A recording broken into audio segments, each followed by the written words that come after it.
Le récit autofictionnel d'une relation mère-fille-vie, à lire lorsqu'on se sent à bout du monde. On suit la relation d'une mère et d'une fille, d'abord plutôt la mère et les écrits de la mère, ensuite plutôt la fille et les écrits de la fille.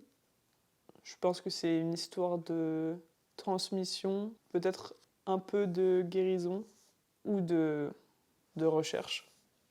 Une fois que du coup j'ai un peu trié ce qui m'intéressait dans ces carnets, j'ai tout regroupé dans ce carnet-là. J'ai fait quelques lignes de dialogue où j'ai modifié quelques trucs là déjà à ce moment-là. Mais des fois, vraiment, c'est 3-4 mots, mais c'est juste des trucs que quand je les ai lus, ça s'intégrait bien dans l'idée que j'étais en train de commencer à me faire de ce livre. Et il y a aussi du coup mes propres textes qui sont en majuscules là.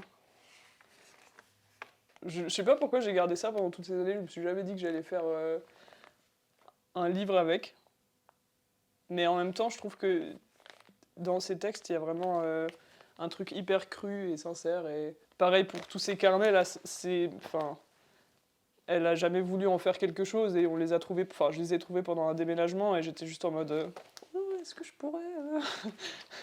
pourrais un peu les feuilleter. Et comme j'ai la chance d'avoir une relation de confiance assez grande avec elle, elle a été d'accord. Mais c'est un truc de dingue. Celle-là, c'est genre la planche qui a fait instantanément chialer ma mère. Voilà. Pour arriver à des traits qui sont assez simples et épurés, c'était une galère et une grosse recherche en réalité. Ceux-là, je les aime bien. À la fin du bouquin, je commençais vraiment à être à l'aise avec la plume.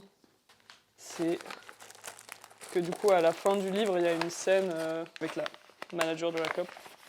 Et j'ai vraiment travaillé à la COP. Et du coup, sous certains feuillets d'action, j'écrivais des trucs. Et bon, ça, c'est une chanson. Mais ouais, voilà, du coup. ça s'est vraiment passé.